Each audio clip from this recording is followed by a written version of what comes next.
la table ronde suivante. Alors, je vais demander de nous rejoindre à cette tribune, mais il faut que vous partiez. Hein. Sinon, il n'y aura pas de place. Il n'y aura pas la place. Merci à vous. Xavier Rematet, président de Condé Nast, heureux éditeur français de GQ, de Vogue, de Vanity Fair. Pascal Chevalier, président de Reworld Media. J'espère qu'ils sont là. Est-ce qu'ils arrivent? Oui. Et puis également avec nous Emmanuelle Guillon, directrice de la communication chez Louis Vuitton. Ralph Méchin-Philips, directeur de la communication. Et puis Tanguy Demange qui va prendre mon relais pour animer cette table ronde. Et moi, je vais me mettre sur le côté. Et puis, de temps en temps, je poserai une question. Allez-y, choisissez le siège de la couleur qui vous plaît. Bonjour, installez-vous là. Tanguy ici.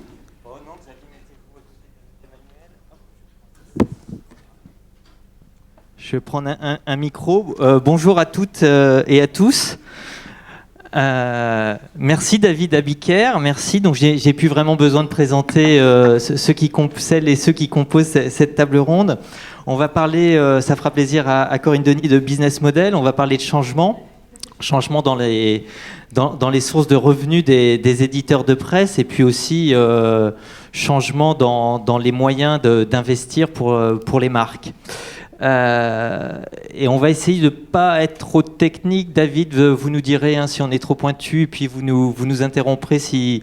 J'ai un buzzer. Voilà, vous nous interrompez. Si vous déconnez, je buzz. Je compte sur votre sagacité.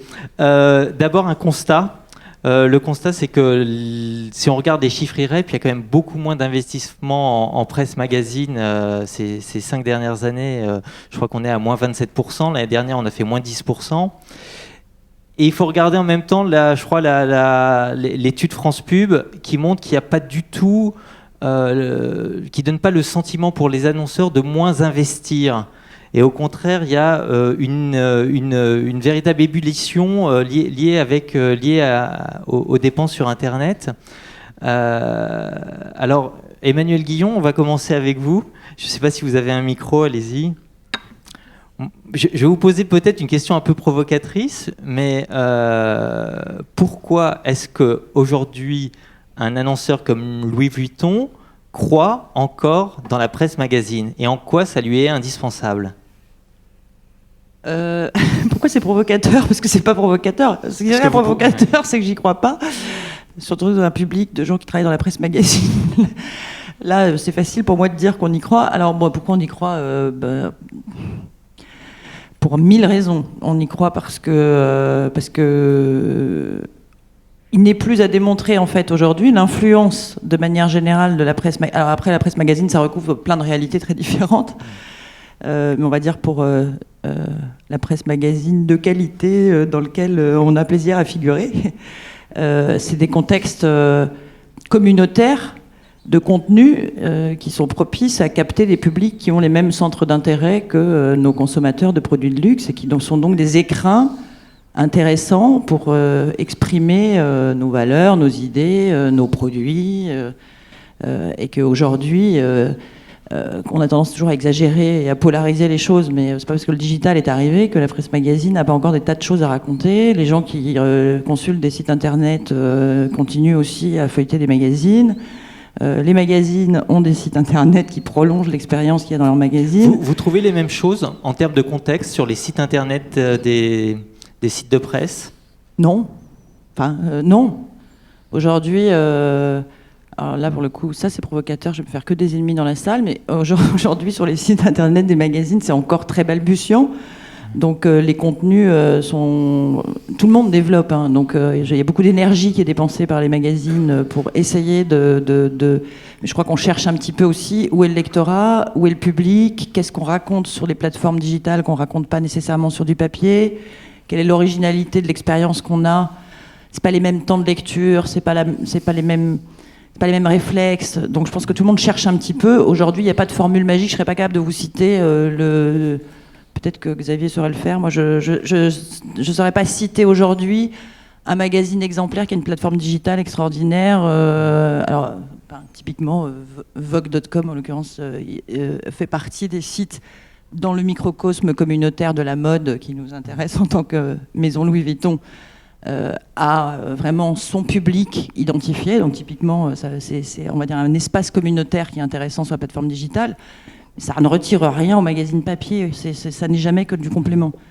Tanguy, tiens, il y a un message là qui dit quelque chose qui simplifierait les choses dans la question, c'est quelle est la part de vos investissements dans le web et dans le papier? Voilà, bonne question. Voilà, c'est un tweet. Voilà. Mais ils sont, j'imagine, très largement dans le papier. Nous, on ne communique jamais sur nos investissements publicitaires. J'adore cette phrase, d'ailleurs, ça fait partie maintenant des éléments de langage. Nous ne communiquons jamais sur nos chiffres. C'est vrai, on l'entend partout maintenant. Jamais. Ah oui. C'est vrai. Ouais. Et il n'y a pas d'exception, donc. Aucune. Non, Là, je sais qu'on est vraiment en toute intimité, mais je ne veux pas prendre le risque de vous les lâcher. Je disais ça au cas où, quoi. C'était vraiment... Non, par contre, ce que je peux vous dire, c'est que y a pas, en tout cas, on n'est pas dans une logique de transfert. Alors peut-être parce qu'on a la chance de ne pas nécessairement être obligé de réduire nos investissements presse magazine pour les mettre sur le digital. Maintenant, il y a une augmentation des budgets digitaux et pour ne rien vous cacher, je pense qu'ils sont d'ailleurs toujours pas assez élevés en ce qui nous concerne, parce qu'il y a... Après, il y a aussi une logique d'investissement dans le digital qui est plus complexe que l'achat média classique. Ouais, justement, vous faites peu d'achats d'espace classiques, de bannières, mais vous faites beaucoup de développements digitaux de vos propres contenus. Et puis, comment ça se passe, justement? Alors, en fait, moi, je ne le considère pas du tout... je vais être très, très ennuyeuse, là, je pense. On parle plus de l'investissement média. En gros, on va chercher un public qui n'est pas nécessairement chez vous, ailleurs. Et si possible, par raisonnement d'affinité, qui est, si je prends l'exemple à nouveau de Vanity Fair ou de Vogue, puisque j'ai Xavier à mes côtés, qui sont des publics qui croisent les publics de la maison Louis Vuitton parce qu'ils ont les mêmes centres d'intérêt, etc. Pas que, mais entre autres. Du coup, ça m'intéresse d'être dans ce contexte-là, puisque la valeur éditoriale de ce qui est apporté par ces magazines vient apporter du contenu, exactement comme on parle d'ailleurs sur Internet des conversations dans lesquelles on essaye de s'inscrire. C'est des conversations qui sont intéressantes pour la maison. On s'inscrit dans un contexte public. Du coup, on peut mettre nos pubs, etc. à l'intérieur de ces supports, parce qu'on sait qu'on va toucher un public qui nous ressemble ou qui s'intéresse aux choses qui nous ressemblent. Et puis, il y a ce truc aussi que dans tous les mondes, il y a un univers de communauté, et donc quand on est dans la communauté de la mode, il faut appartenir à la communauté de la mode, donc il y a aussi un système d'appartenance dans les produits de luxe. C'est peut-être pas vrai d'ailleurs sur tous les marchés, mais dans les produits de luxe, il y a vraiment un système d'appartenance qui fait que c'est important d'être dans les univers dans lesquels il y a des effets club du système d'appartenance. Mais enfin, à la limite, c'est presque un truc plus technique sur le côté luxe. Après, il y a le contenu que nous, on fabrique, ou d'une certaine manière, on est un peu éditeur. Là, c'est complètement différent parce que c'est nos publics. Là, je parle à des gens qui sont, entre guillemets, déjà acquis. Les gens qui arrivent sur louisvuitton.com, ils sont dans une démarche active qui n'est pas du tout la même chose que de partir de Vanity Fair parce qu'on est intéressé par une vie culturelle et qu'on tombe par hasard sur Louis Vuitton, et d'être sur une plateforme où on vient chercher du Louis Vuitton et on vous amène du contenu. Donc là, c'est pas du tout la même démarche. Est-ce que ce sont les mêmes budgets que vous, ou est-ce que ce sont des budgets tout à fait différents, même si vous ne donnez pas les montants?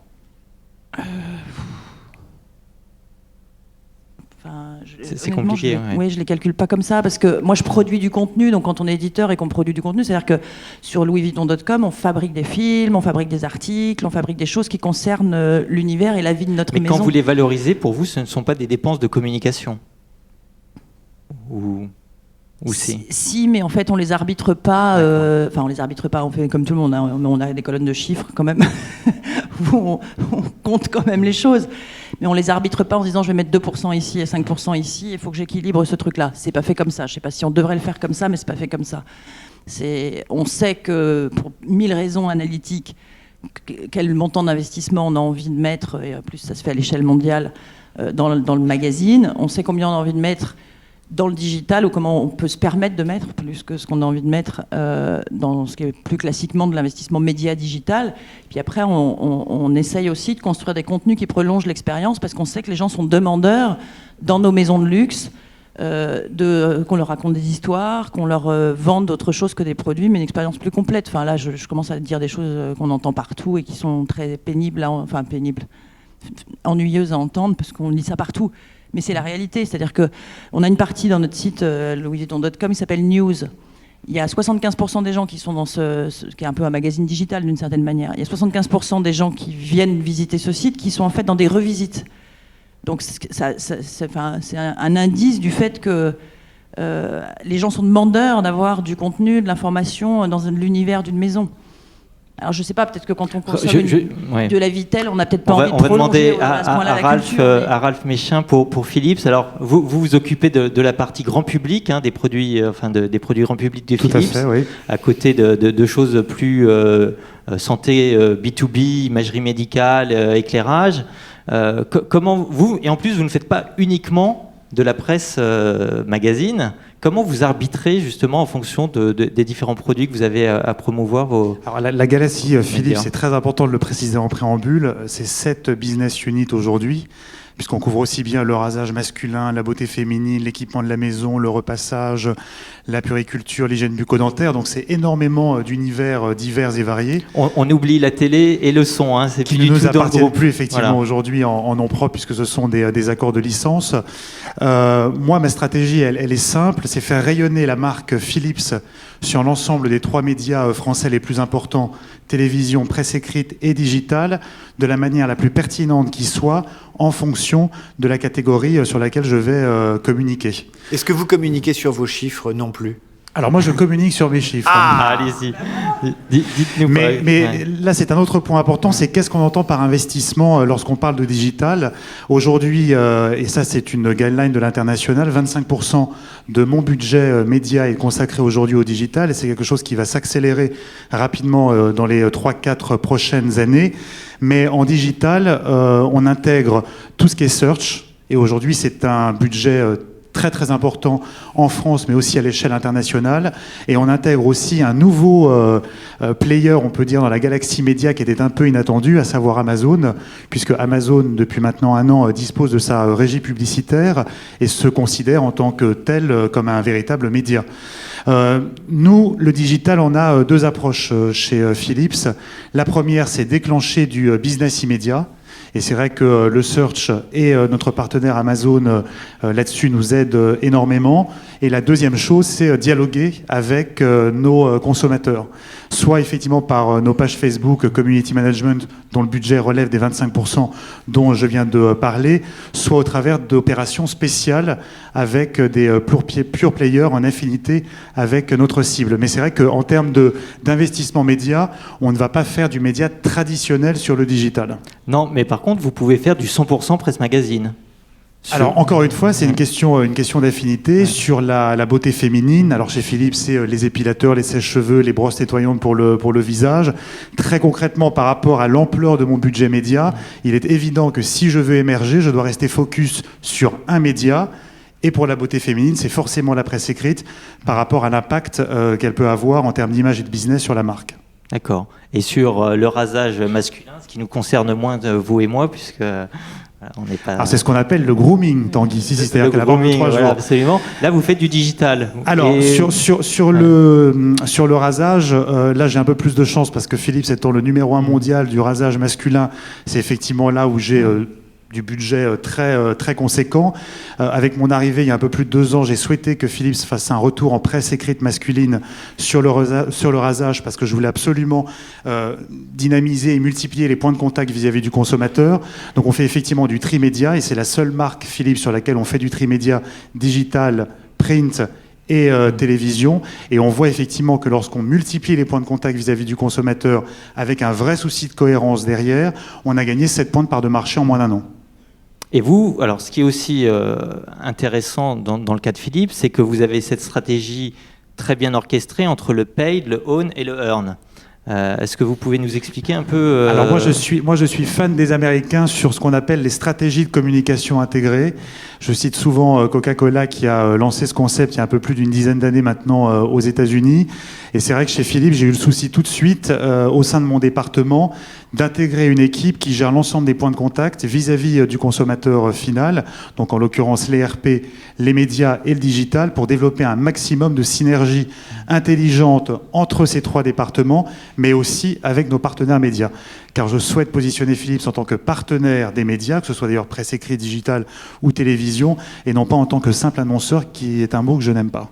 Alors, dites-nous un peu plus, ça veut dire quoi? Ça veut dire concrètement, quand vous allez voir la régie, vous lui dites ce serait bien aussi qu'on ait un papier qui accompagne Alors, sûrement pas, parce que je pas. respecte beaucoup trop le travail des journalistes pour avoir cette approche. Je sais que certaines marques fonctionnent comme ça, mais ça ne fonctionne pas du tout comme ça dans la philosophie de Philips. Je pense que tout ça doit se faire avec beaucoup d'intelligence, en respectant les valeurs du magazine et surtout que ça fasse sens pour le lecteur.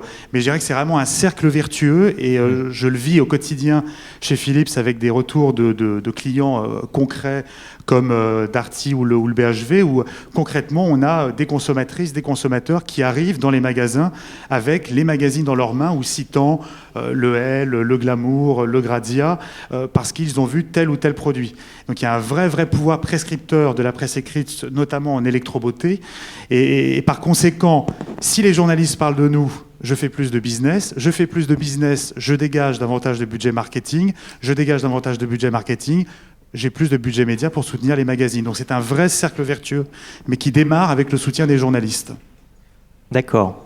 Donc chacun comprend l'intérêt qu'il y a de faire de la citation rédactionnelle de vos produits, et puis en même temps... Alors je dirais encore une fois, il faut que ça fasse sens pour le lecteur. Je pense que les marques qui sont trop présentes dans les magazines d'un point de vue rédactionnel, au final, sur le long terme, le paieront un jour en termes de crédibilité. Et puis c'est aussi, je crois, important pour l'éditeur et les directeurs de rédaction d'être vigilants sur ce point, pour la crédibilité également du magazine, si une marque est trop souvent présente dans des espaces rédactionnels où on ne l'attend pas forcément. Je vais peut-être demander à Pascal Chevalier son avis sur la question sur cette relation que donc vous êtes un éditeur un peu iconoclaste, puisque votre groupe média a moins d'1 an. Vous avez repris Marie-France au groupe Marie-Claire, vous avez repris les titres grand public d'Axel Springer, parmi lesquels il y a Gourmand, Papy, Vie pratique. Quelle est, vous, votre perception, il y a Télémagazine également, quelle est votre perception, quel doit être le rôle de la marque média par rapport à la marque annonceur? Est-ce que ça doit être un partenariat? Est-ce que ça doit être une relation de client? Bon, alors, en effet, nous sommes un jeune groupe, on a plus d'une année, donc en effet, c'est pas grand-chose. Et pour le coup, on est un petit peu particulier, puisque moi, je suis un entrepreneur qui vient du digital, donc on construit ce groupe avec une approche qui est, pour le coup, assez différente. Pour revenir à votre question, on croit beaucoup, nous, sur les marques médias, mais on croit aussi à des dispositifs qui sont complètement différents. Et au final, il y a une relation commerciale, une relation de partenariat avec des annonceurs, mais pour créer des dispositifs qui soient nouveaux. Donc il n'y a pas uniquement que le dispositif, on dit voilà, on a un magazine et puis on a également un site web, mais ça, c'est pas grand-chose. Encore une fois, ce matin, il y avait une étude très intéressante sur le nombre de points de contact. Si on veut vraiment être capable d'offrir un maximum de points de contact, il faut être capable de créer des dispositifs totalement différents. Donc je crois qu'il y a dans ce partenariat une forte capacité à créer d'autres dispositifs que les deux seuls dont on a beaucoup parlé, à savoir le magazine et le site web. Je pense à des programmes, on a beaucoup parlé de data aussi sur la partie newsletter CRM, c'est un vrai point. Le mobile, c'est un vrai point. Le hors-média, enfin, etc. Le e-commerce. Enfin, et en termes de business, pour vous, aujourd'hui, ça représente des choses importantes, tout ce qui est ce que vous appelez le hors-média? De façon générale, on peut dire que le hors-média, c'est probablement un des... donc ça n'a rien de digital, tout ça, mais c'est vraiment un secteur sur lequel il y a des choses à faire, il y a matière à innover. C'est extrêmement classique, mais on a besoin d'offrir à des annonceurs des dispositifs pour pouvoir être en contact direct avec leurs consommateurs. Et ça, c'est à nous de le faire aussi en tant que groupe média.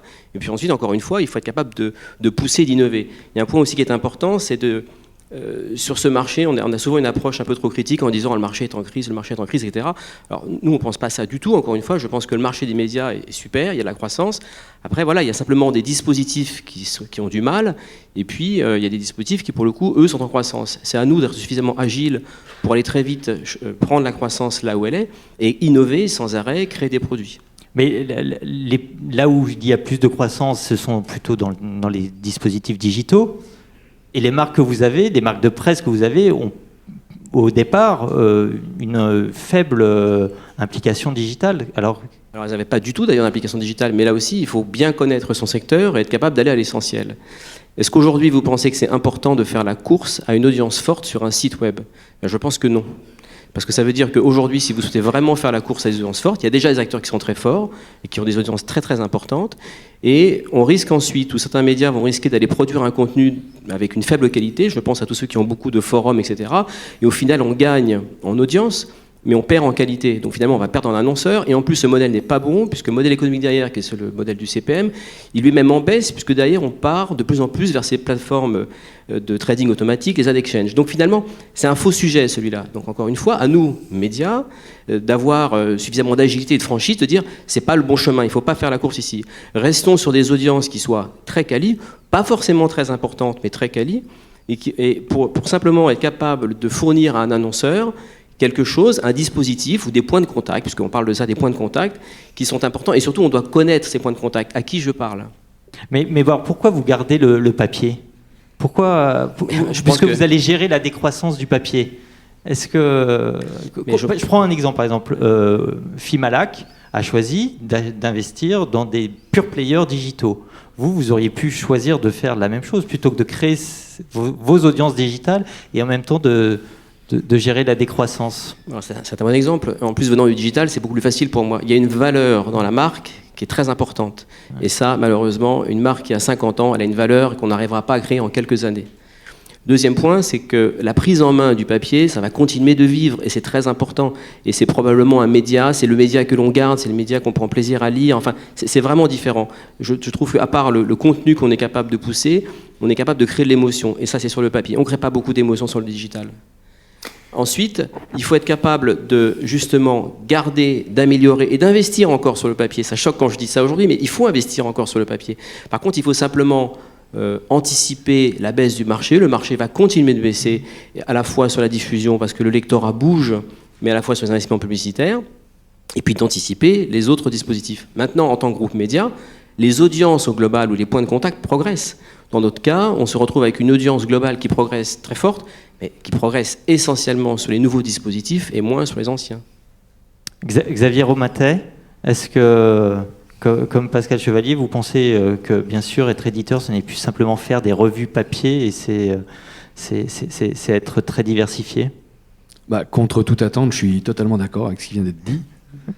On avait parié l'inverse en fait. Oui, c'est-à-dire que ça fait un mois qu'on se dit mais il va falloir les opposer, c'est pas du tout la même logique, etc. Vous supputez mal. On va voir si vous avez la même vision sur la diversification par contre. Je ne retire rien à ce qu'a dit Pascal, parce que j'y souscris totalement. Je pense que, simplement pour ajouter 2 ou 3 choses, le papier est absolument fondamental, et moi ça ne me choque pas du tout qu'on continue à investir sur le papier, parce que c'est ce qu'on fait. Le papier a une vertu cardinale, c'est le cœur d'une marque. Pourquoi ? Parce que le papier est pour les groupes médias ce qu'un défilé est pour un groupe de mode. C'est un moment de célébration, c'est un moment de concrétisation, c'est un moment de matérialisation d'un savoir-faire et d'un contenu. C'est le papier qui donne l'influence. Le digital ne donne pas l'influence. Le hors-média ne donne pas l'influence. Et si vous n'avez pas l'influence, vous ne pouvez pas diversifier vos marques. Donc continuer à investir sur la qualité du papier est un élément qui est au cœur du déploiement et de la diversification des marques médias. Par contre, le papier ne crée plus un écosystème qui est un écosystème qui, appuyé sur une diffusion payante et une publicité, permet de garantir une croissance pour l'avenir. Donc il faut trouver d'autres sources et d'autres moteurs d'un écosystème en l'élargissant. Et en l'élargissant sur 2 éléments fondamentaux, la diversification, augmenter l'influence et la puissance de vos marques par une diversification. Et dans la diversification, je souscris tout à fait, il y a le numérique et il y a le hors-média. Et quand on crée des événements comme la Vogue Fashion Night, où il y a 20 000 personnes qui viennent un soir, c'est une concrétisation matérielle de la force d'une marque et qui permet de démontrer sous une autre forme qu'il y a des gens d'une communauté qui sont attachés à une marque et qui, au lieu d'aller acheter un magazine dans un kiosque, ou en plus d'aller un magazine dans un kiosque, ou en plus d'aller sur une page internet ou de regarder une page Facebook, vont matériellement dans la rue. Donc le hors-média et le digital sont des sources de diversification, et il faudra aller d'une façon ou d'une autre vers la transaction, parce que la transaction, c'est là où il y a le revenu. Donc il y a une espèce de triptyque qui est le papier donne l'influence, la diversification donne la puissance, la transaction donne le revenu. Et c'est la marque qui est au cœur. Et je ne cesse de dire que le digital, ce n'est pas l'avenir de Condé Nast. Ce qui est l'avenir de Condé Nast, ce sont nos marques. Par contre, le digital est au service de l'extension, du déploiement et des revenus de la marque. La technologie est au service des marques et pas les marques au service de la Et technologie. est-ce que vous arrivez à associer les marques annonceurs à vos diversifications Bien et au sûr, déploiement? bien sûr. Quand on fait, donner un exemple d'un des magazines du groupe qui est AD, à la fin de l'année, 40% des revenus de la marque AD proviendront des activités que nous avons générées en dehors du magazine. Le magazine ne générera plus que 60%. Qu'est-ce qu'on fait?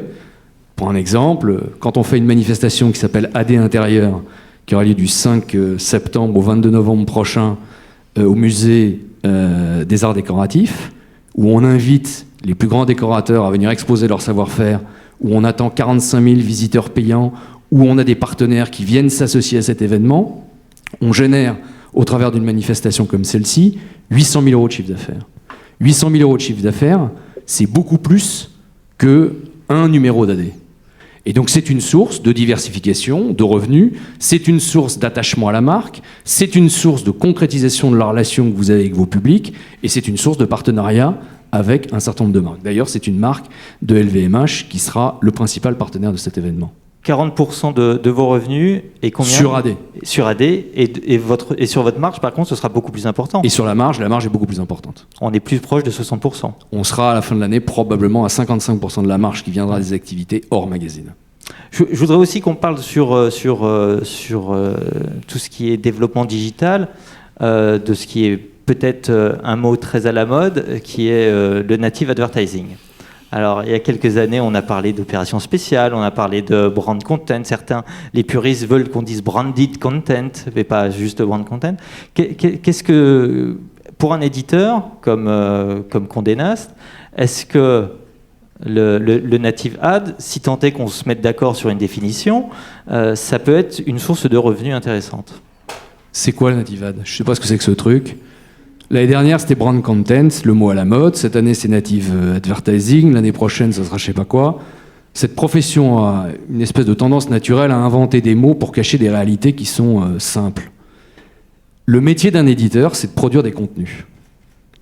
Donc nous sommes des producteurs de contenus à valeur ajoutée qui donnent, par la façon que nous avons à produire des contenus, et notamment par les journalistes. Le rôle d'un journaliste, c'est de produire un contenu avec une distance, un regard, une subjectivité et une opinion.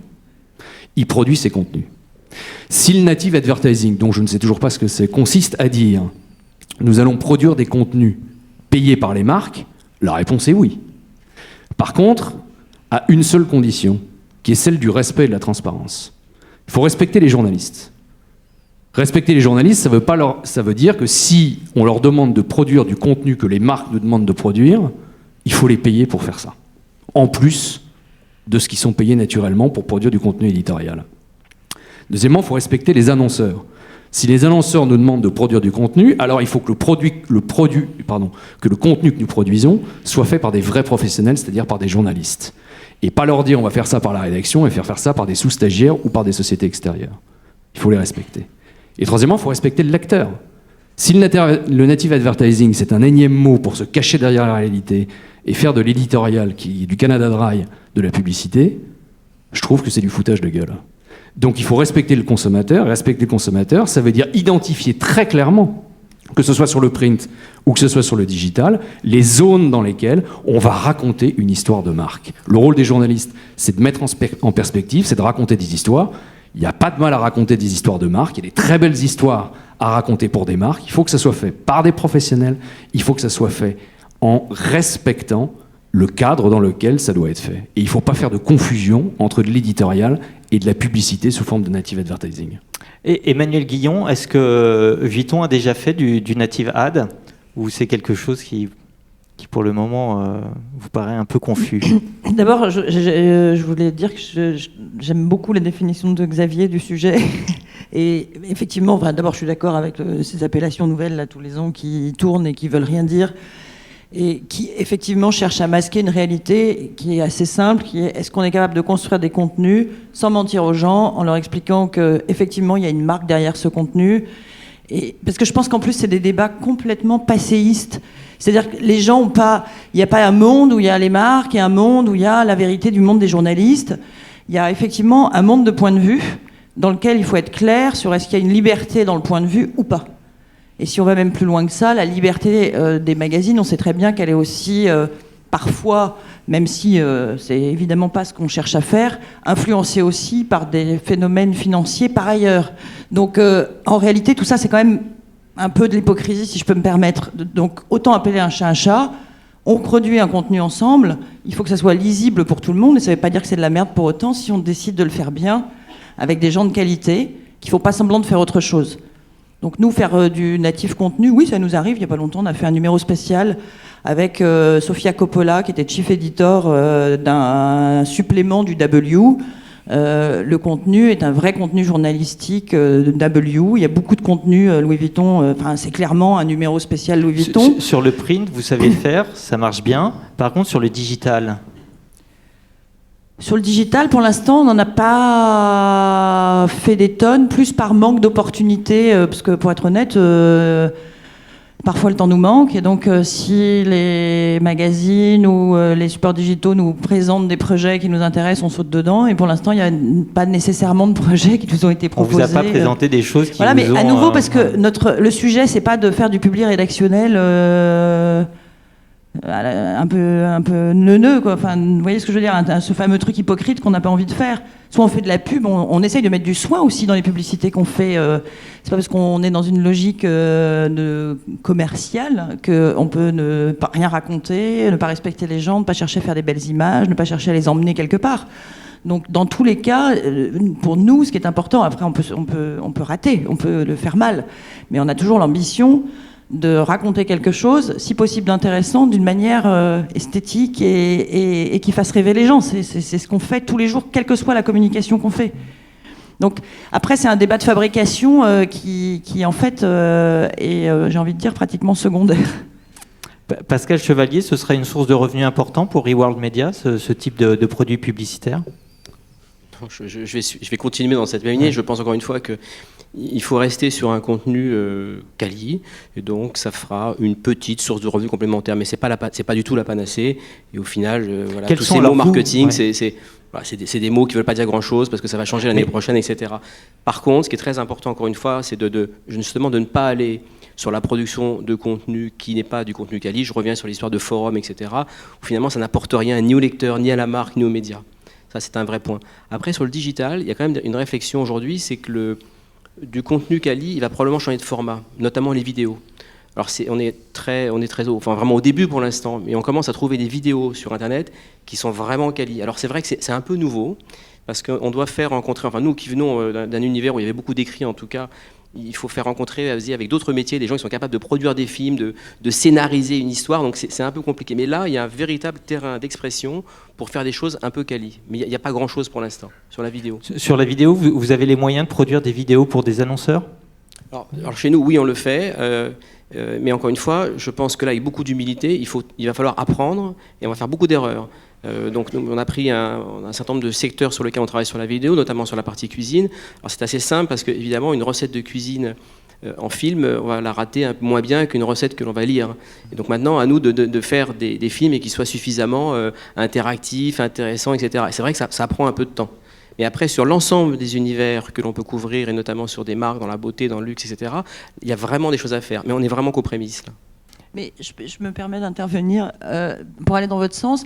Je pense qu'il y a aussi un sujet de moyens, c'est-à-dire qu'on ne peut pas non plus nous produire à l'infini, même si j'ai la chance d'être dans une maison, on a plutôt des moyens par rapport à d'autres maisons. On ne peut pas produire à l'infini des contenus. Donc vous me demandez est-ce que vous faites ci, est-ce que vous faites ça. Au bout d'un moment, d'abord... Mais vous pourriez demander justement à des éditeurs de le produire pour vous. Voilà, donc c'est là où probablement il y a une espèce de marché d'avenir, entre guillemets, ou en tout cas des convergences d'intérêts, c'est d'être capable de produire des contenus de meilleure qualité parce qu'on fait converger nos besoins et nos moyens.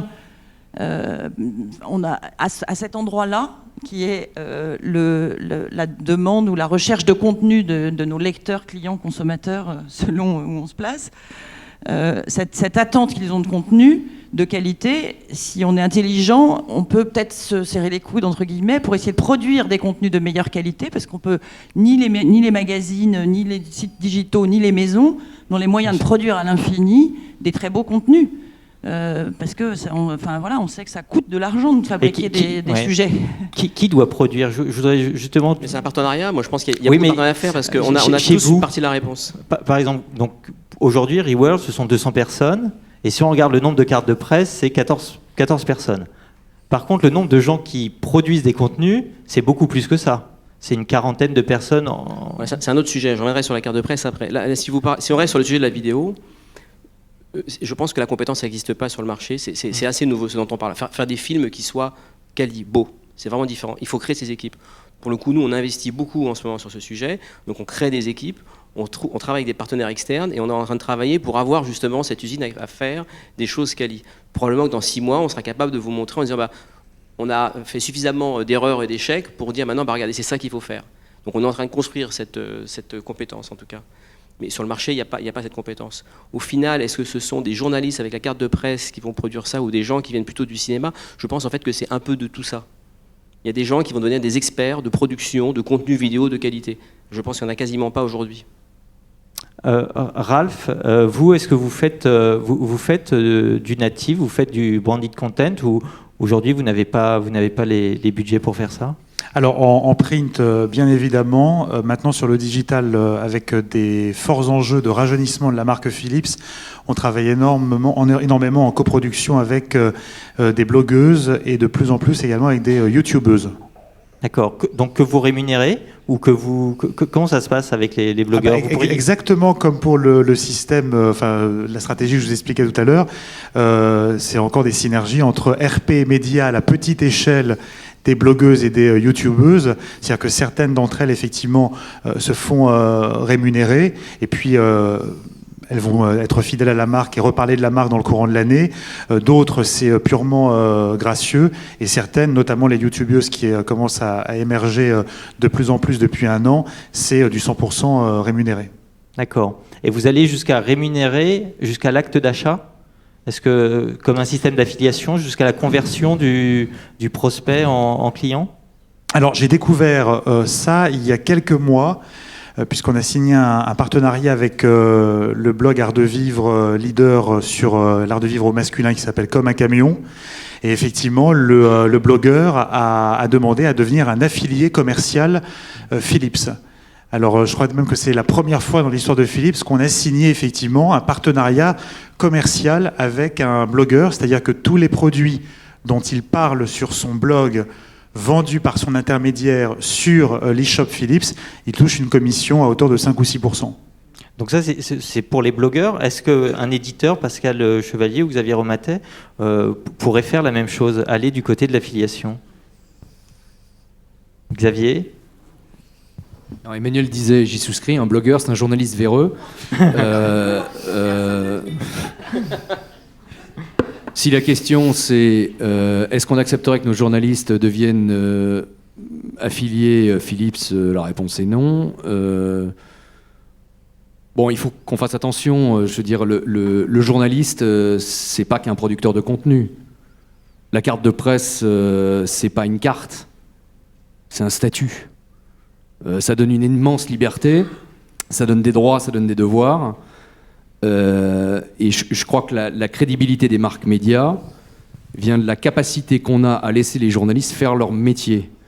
Et le métier du journalisme, c'est d'avoir le regard, la subjectivité et la distance par rapport aux histoires qu'ils racontent. Si on se prive de ça, alors dans ces cas-là, il y a une espèce de confusion des genres. Et c'est pas parce que la technologie aujourd'hui permet de tout faire, de rapprocher, de confondre, de camoufler, qu'elle rend service aux acteurs du marché. Donc je crois que la crédibilité en tous les cas des marques médias et leur capacité à avoir une influence et à développer ces écosystèmes dont je parlais tout à l'heure part d'un principe qui est fondamental, ou en tous les cas qui pour moi est au cœur de notre spécificité et qui fera toujours la différence par rapport à d'autres qui créent des contenus, c'est le respect de ce que c'est qu'un journaliste. Par contre, le métier de journaliste est en train de changer, parce que les formes d'écriture sont en train de changer, parce qu'aujourd'hui, les outils qui sont à sa disposition sont en train de changer. Par contre, il y a une chose qui ne doit pas changer, c'est lui laisser l'espace, la liberté, la distance et la subjectivité qui est nécessaire. Il faut qu'on protège ça à tout prix, sinon c'est la fin des marques médias. Ralph, vous vouliez réagir ? Non, je voulais réagir sur le fait effectivement d'aborder les blogueuses et les youtubeuses. Je partage effectivement votre opinion sur la qualité rédactionnelle de ce type de support, mais dans le cadre... Mais j'ai apprécié que dans le cadre effectivement d'un véritable enjeu de rajeunissement d'une marque, et j'en étais le premier malheureusement surpris, mais le digital est bien sûr incontournable, et notamment en beauté féminine, les blogueuses et les youtubeuses, quelle que soit la qualité rédactionnelle de leur blog, sont aujourd'hui incontournables si on souhaite effectivement rajeunir une marque. Les jeunes aujourd'hui s'éloignent de plus en plus de la presse écrite. Ça ne veut pas dire qu'après 25 ans, en principe, quand ils prennent leur premier emploi, ils reviennent effectivement à la presse écrite. Mais ce qui est très clair, c'est que sur la génération 15-25 ans, si vous êtes absent du digital, et notamment sur certains secteurs et certains marchés des blogs et de YouTube, vous n'arriverez pas à les toucher. On parle, David, on parle aussi dans l'intitulé de la table ronde de cette expression Atawad, anytime, anywhere, any device. Il y a une notion que je voulais vous soumettre pour que chacun réagisse de sa chapelle, c'est la question de la mobilité et du mobile. Qu'est-ce que vous en faites du mobile là-dedans, sachant que dans certains business, qui ne sont pas les vôtres d'ailleurs, mais aujourd'hui la majorité du chiffre est fait via le mobile, comment vous recevez à la fois ce comportement des futurs lecteurs, futurs consommateurs d'utiliser leur mobile pour être en contact avec vos marques respectives, et comment vous vous y préparez? Est-ce que pour vous c'est pas prioritaire? C'est la partie any device du débat. Alors, je peux vous donner un élément de réponse. À chaque device va correspondre un comportement du lecteur, déjà. Et puis, il y a une vraie différence. Nous, groupe média, quelque part, on doit être capable de gérer à la fois des lecteurs d'un côté et puis des consommateurs de l'autre côté. Je reviendrai sur l'autre question du modèle économique à la performance. Pour moi, c'est des choses c'est peut-être le même groupe, mais c'est des supports qui n'ont rien à voir. Si je reviens sur le mobile, en tout cas, c'est le réceptacle de deux choses. C'est ma boîte mail. Et puis, c'est des applications qui me permettent de trouver des bons plans, donc des messages très courts, surtout des bons plans géolocalisés, des choses comme ça. Donc ça, c'est vraiment la bonne utilisation. Donc la boîte mail, ça revient bien dans ma partie un peu CRM, mieux connaître quelque part mes lecteurs, d'être capable de leur pousser juste de l'information et surtout d'être capable d'aller les stimuler en disant voilà les 2 news du jour. Mais c'est pas du tout, et c'est pour ça que c'est pas du commercial, c'est vraiment de l'éditorial, être capable d'aller pousser l'information du matin en disant tiens voilà les news du jour, avec le petit lien qui va bien en disant vous cliquez et vous revenez sur mon site, ça m'amène de l'audience, mais il n'y a pas de monétisation là, on ne vend pas la data pour ne pas tuer cette base de données, on doit créer un lien très fort avec ce lecteur et on doit le respecter et ne jamais vendre l'adresse mail. Il y a, dans le cadre de nos marques, notamment Marie-France, on a plus de 5 millions d'abonnés à des newsletters, Marie-France Beauté, Marie-France Mode, enfin, etc. Et on ne vend jamais cette adresse mail. Ça, c'est le mobile. Donc c'est réel. Et la première utilisation aujourd'hui, c'est ça. C'est d'être capable de lire en fait ce programme de CRM, cette newsletter. Et puis ensuite, c'est des bons plans géolocalisés. C'est très petit, ça, en termes de volume aujourd'hui. Il y a plein d'applications. C'est un modèle très, très intéressant. Mais il n'y a pas encore de revenus. Je fais mes courses samedi après-midi. Je dois pouvoir cliquer sur un bouton et me dire, tiens, qu'est-ce qu'il y a comme promotion autour de moi? Voilà, ça c'est intéressant. Donc c'est bien, ça techniquement ça marche, mais il n'y a pas encore beaucoup de revenus. Sur le modèle économique, en fait, je pense qu'il faut dire que tout ce qui est média avec un contenu éditorial fourni par des journalistes avec une véritable expertise, on doit rester sur un modèle de monétisation qui est un modèle de monétisation cher, type opération spéciale, etc. Et on ne doit pas le brader pour aller vers du CPM à la baisse, etc. Nous, on a enlevé cette partie-là, il n'y a pas de bandeau sur les sites, justement pour éviter de faire l'arbre de Noël. La partie à la performance, il faut le faire ailleurs, notamment sur des marketplaces ou des outils qu'on va pouvoir lancer ou des sites où on va être capable de créer des guides d'achat, enfin peu importe, de référencer des produits, mais c'est une autre équipe qui produit ça, c'est pas du contenu éditorial, et c'est simplement d'être capable, je vous ai parlé de ce petit pantalon noir, allez à tel endroit, vous pouvez le trouver. Voilà, ça c'est normal, on est capable de montrer la façon de faire. Et cette partie-là, ces marketplaces, qu'elles soient rémunérées sur des modèles à la performance, oui, c'est le modèle de l'Internet, il est comme ça. Et ça veut dire que nous, les groupes médias, quelque part, on garde notre valeur ajoutée éditoriale et on fournit des produits de qualité.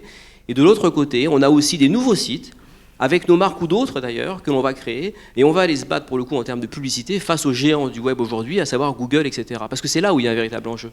Parce qu'encore une fois, en tant que groupe média, je donne quelques chiffres comme ça, si vous pouvez espérer récupérer 1 euro par visiteur unique par site par an, peut-être que vous récupérez 10 euros si vous commencez à faire du e-commerce. Donc il y a un véritable enjeu pour nous à faire ça. Mais ce n'est pas les mêmes supports. Je reviens quand même sur une phrase que vous avez prononcée et qu'on vous ressort régulièrement, c'est il faudra quand même arriver à fusionner les régies et les rédactions. Alors, est-ce que...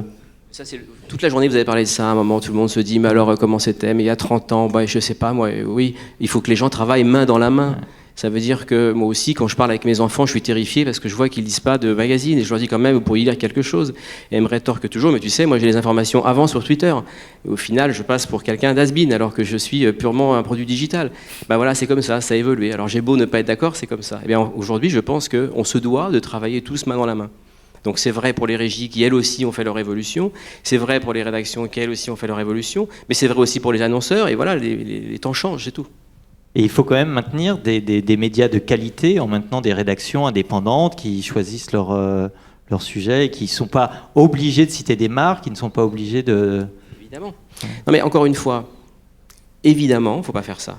Et puis après, vous avez des marques qui vous disent « mais moi je veux un peu la performance ». Ah d'accord, on va créer d'autres dispositifs à côté, notamment des marketplaces, en disant « la marketplace vous donne de la conversion, mon contenu éditorial va vous donner de l'image ». Mais ce n'est pas la même chose. Mais là aussi, il faut qu'on soit capable d'être, nous, suffisamment agile en disant « je ne peux pas tout faire avec mon site internet, ce n'est pas de la magie ». Donc ça veut dire que ça ne marchera pas. Et en plus, un lecteur n'est pas forcément un consommateur. C'est peut-être la même personne, mais c'est certainement pas au même moment. Donc pareil sur les supports, le mobile est vraiment un support plus fait pour un consommateur. Alors que le site web aujourd'hui avec un véritable contenu, ce n'est pas un outil de conversion. C'est un outil où on est capable de faire passer l'information, etc. Dans quelques semaines, mois, vous allez reprendre des titres qui étaient chez Lagardère Active. Donc il y a des marques qu'on connaît, il y a Bi, il y a Automoto, il y a Pariscope, il y a même le magazine Union. Pour certaines marques, vous n'aurez pas le digital. Comment est-ce que vous allez faire? Vous n'aurez pas le digital sur Automoto, sur Pariscope, pour Maison Décoration Pariscope. Alors, encore une fois, déjà, on est chanceux de récupérer des marques comme ça. Parce qu'il y a un potentiel qui est très important. Et encore une fois, l'expérience que l'on a fait sur nos autres marques médias d'aller très vite sur le digital, en un an, on arrive à faire plus de la moitié de notre audience globale, ces fameux points de contact, plus de la moitié des points de contact viennent des nouveaux dispositifs, le digital au sens large. Donc ça c'est notre expertise. Ensuite, dans le cas de... Enfin, il y a une marque où nous n'avons pas l'URL. Bon, je ne sais pas ce qui se passera dans 3 ans, en tout cas on ne l'a pas aujourd'hui. Et puis on va se débrouiller. Donc pour cette marque-là, ce sera une exception. Et puis on va probablement créer une autre marque. Et puis voilà. Mais ce qui est sûr, c'est que l'histoire pour nous autour de la compétence éditoriale et à la fois des marques, c'est de créer un dispositif qui soit à 360. Et donc, vous parliez de Pariscope sur la marque où vous n'aurez pas l'URL, oui, c'est ça? Exactement. Et pour Automoto, c'est pas la TF1 qui a la marque pour le digital? Alors, si j'ai bonne mémoire, c'est un accord de licence aujourd'hui.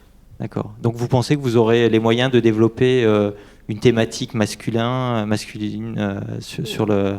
Alors, je pourrais... et sport, oui, mais encore une fois, c'est 2 thématiques particulières. Aujourd'hui, quand vous cherchez à trouver des nouveaux produits ou des revenus complémentaires, la priorité, c'est peut-être pas de faire un site web. Par rapport à ce que je disais tout à l'heure, en disant si c'est pour faire un site web qui n'a pas d'audience et donc qui ne fera pas de revenus, peut-être que vous avez intérêt à faire autre chose. Donc c'est là aussi, il faut que nous, on soit suffisamment agile pour aller directement lancer les bons produits. Il y a des priorités à faire. Peut-être une dernière chose quand même qui nous intéresse, c'est comment vous allez arriver à 300 millions de chiffre d'affaires d'ici 2016 alors que vous n'êtes peut-être qu'à 40 millions cette année, je crois. Alors, en pro forma, cette année, on sera à un peu plus de 80 millions. Avec les titres de Lagardère. Voilà, donc on n'a pas fini l'année. Et puis, c'est le parcours qui a été fait en un an, donc on va continuer. Donc ce on sera s'en reparle dans 3 ans. Et puis, peut-être que je vous dirais, on a échoué, on a fait que, je sais pas, 250 millions d'euros. Vous direz, c'est pas mal quand même. D'accord. Xavier, vous, est-ce que vous avez un projet de développement avec peut-être des lancements de nouveaux magazines, avec des nouveaux modèles? Est-ce que si vous lanciez le magazine dont on parle beaucoup, qui est Wired, quel serait le modèle? Je pense que le dernier lancement qu'on a fait, qui est Vanity Fair, c'est le dernier lancement, on va dire, classique, même s'il a été lancé magazine, site, réseaux sociaux, tablettes, etc. Si demain on lançait Wired, je pense qu'on lancerait la marque, mais je pense qu'on créerait un écosystème autour. Quand je vois Wired aux États-Unis, en Angleterre ou en Italie, la majorité des revenus vient de tout ce qui est hors média, c'est-à-dire le consulting, les voyages et les conférences qui sont données aux États-Unis les accords qu'ils ont passés avec les grandes marques, Google, Facebook, etc., aux États-Unis, et dans lesquels ils font des voyages, des conférences, des sessions, etc. Et donc c'est tout un écosystème qui est un écosystème nouveau dans lequel vous pouvez avoir 4 magazines par an pour donner justement cette influence et cette matérialité qui est absolument nécessaire. Moi je ne crois pas, en tous les cas en ce qui nous concerne, à un lancement ou à une marque qui soit uniquement déployée hors moyen papier, non pas encore une fois à cause de l'écosystème mais à cause de cette influence. Par contre, compte tenu des nouveaux modèles dont on a parlé, je crois qu'il est possible sur des marques comme Wired d'avoir un équilibre entre le média et le hors-média qui soit d'entrée de jeu beaucoup plus en faveur du hors-média que du média. Par contre, je n'ai pas dit qu'on allait lancer Wired. Bien sûr. Emmanuel, aussi peut-être une dernière question sur votre communauté sur les réseaux sociaux qui est énorme. C'est quoi? C'est 16-17 millions de fans sur Facebook. Qu'est-ce que vous en faites de cette communauté? Est-ce que vous pourriez justement, ce que vous disiez, être votre propre éditeur et vous passer des éditeurs classiques? Alors effectivement, on a un peu plus de 16 millions de followers sur Facebook et sur les autres plateformes, on a un nombre aussi assez colossal. Je ne vais pas vous les réciter. Parce que Vous n'en avez acheté aucun? Non. Aucun? Non, vraiment. Les yeux dans les yeux? Oui. Parfait, tout va bien. Vraiment. Non, parce qu'il y a eu un moment un business d'achat de je sais, followers de et Mexicains, d'amis etc. qui Oui, relevait de la traite, carrément. Je sais. Non, je sais. Donc c'est que du bio. Voilà, et c'est que du naturel. Et à vrai dire, mais c'est pas du bon produit le fan acheté parce que. Ah, ça c'est sûr. Ouais. On retombe dans un truc qui n'a aucun intérêt. C'est-à-dire, en fait, heureusement, la culture est en train d'évoluer et les gens comprennent que ce qui est intéressant, c'est l'engagement, c'est pas le chiffre. Donc on a 18 millions de fans. Après, ce qui est important, c'est l'interactivité de ces gens, l'implication qu'ils ont vis-à-vis de la maison et à quel point sur Twitter ils retweetent ou pas. C'est ça qui est intéressant. Est-ce qu'ils achètent? Parce que finalement, la question de Tanguy, c'est ça derrière. Elle Est-ce que vous arrivait, faites je le du grille un business? peu, mais comment vous motivez? Ah ouais, elle était cachée, j'ai pas entendu. La fan attitude, est-ce qu'elle se monétise? On ne calcule pas la transformation fiduciaire de nos fans Facebook. Donc, Parce que vous n'êtes pas capable ou parce que vous ne le souhaitez pas pour le moment? les deux. Les deux. Mais c'est pas comme ça qu'on aborde les choses parce que, à nouveau, et je pense que c'est un peu particulier quand même la manière de traiter les clients dans le luxe. C'est-à-dire que quand on achète un produit de luxe, je pense que plus qu'ailleurs, on achète l'environnement d'une maison et d'une culture autour du produit. Donc, c'est typiquement sur Facebook, on échange de l'image qui construit de la valeur autour des produits qu'on vend et autour de la marque, de la maison qu'on vend et du rêve qu'on vend. Donc on n'est pas directement dans une transaction monétaire et on ne cherche pas spécialement ça. Alors vous parliez tout à l'heure de mobilité, du coup je peux faire un décroché là-dessus.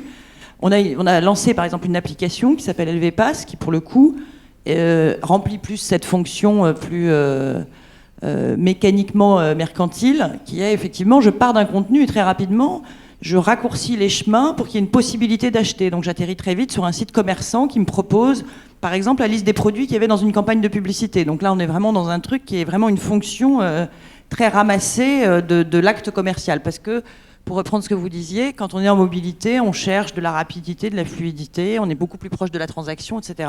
Donc les comportements sont différents. Mais sur Facebook, honnêtement, notre raisonnement n'est pas de nous dire on prend nos fans, on leur vend des choses.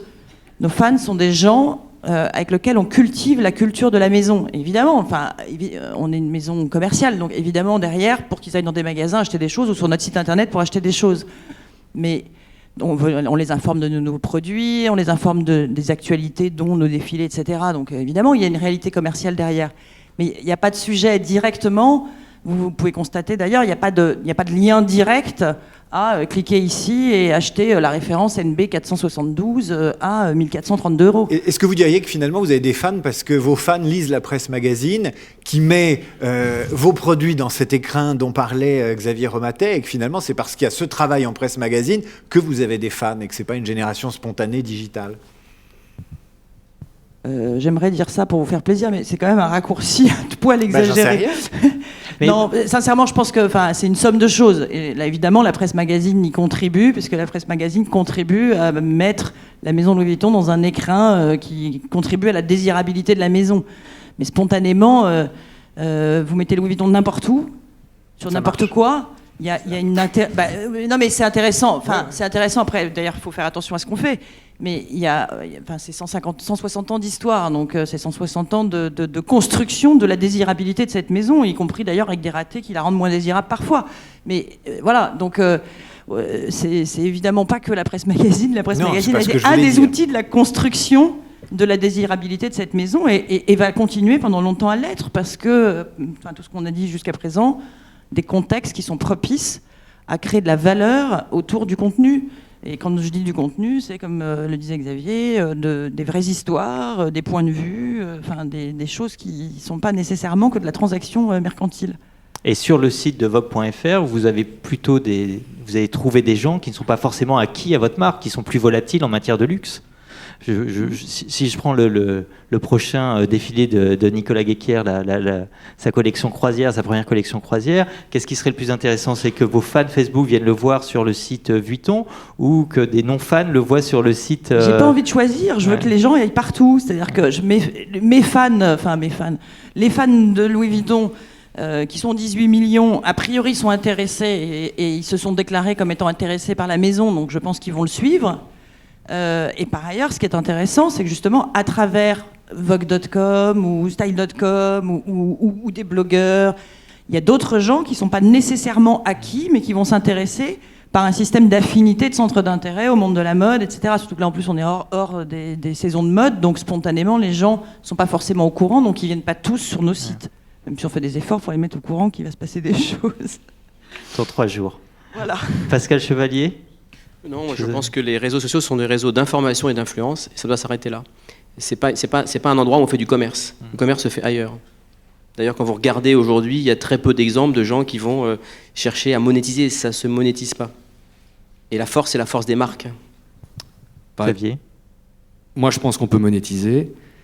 On a des communautés extrêmement importantes. On a 3 millions de fans sur Facebook, Vogue Paris, et 1 375 000 followers sur Twitter.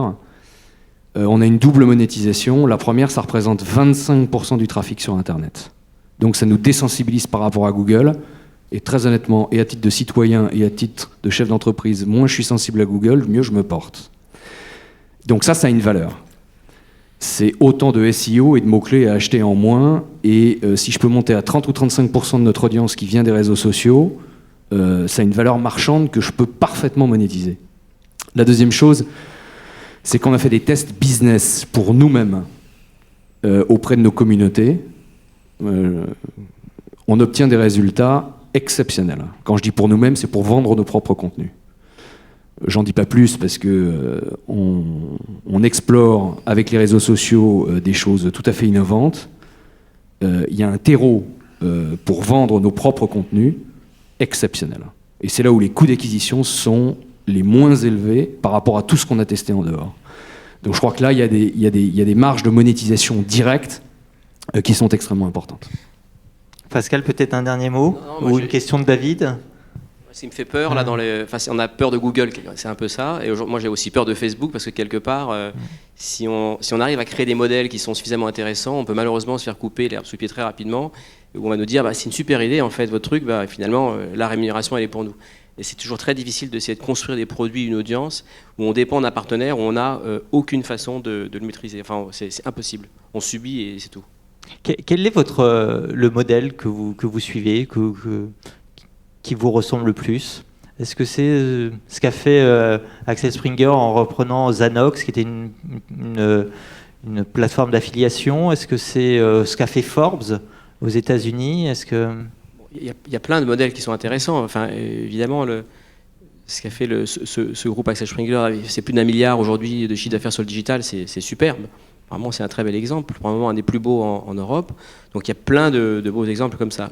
En fait, c'est assez complexe, je crois. C'est que cette révolution du marché des médias, si vraiment il y avait une recette de cuisine, je pense que tout le monde l'aurait déjà trouvée.